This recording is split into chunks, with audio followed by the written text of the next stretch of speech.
পাশাপাশি নজর রাখবো রামপুরহাটের দিকে। সেখানকার হকাররা বলছেন আগে পুনর্বাসন, তারপরে হকার উচ্ছেদ, এই দাবিতে মিছিল করছেন তারা।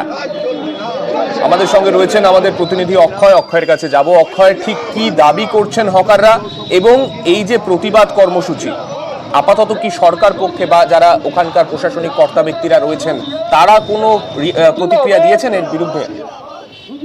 দেখো, তোমাকে প্রথমে বলে রাখি, গত শনিবার থেকে রামপুরহাট শহরের যারা হকার তাদের কিন্তু এই আন্দোলন চলছে। গত শনিবার রেল প্রশাসন ও রামপুরহাট মহকুমা পুলিশ প্রশাসনের হকার উচ্ছেদের দিন ছিল।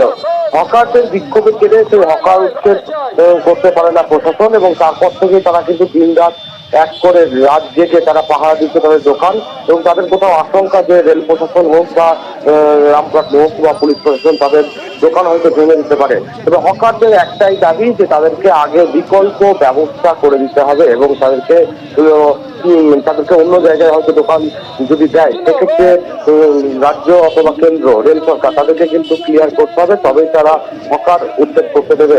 এবং সেই নিয়েই আজকে কিন্তু মিছিল করা হয় গোটা রামপুরহাট শহর জুড়ে। তবে রামপুরহাট মহকুমা শাসকের তরফ থেকে একটি বার্তা দেওয়া হয়েছে, হকারদের নিয়ে আজ বেলা 12টা নাগাদ একটি বৈঠক হবে এবং দেখার বিষয় সেই বৈঠকে কি বেরিয়ে আসে সেই নিয়ে। তবে হকাররা কিন্তু গত শনিবার থেকে তারা আন্দোলন করছে। ধন্যবাদ।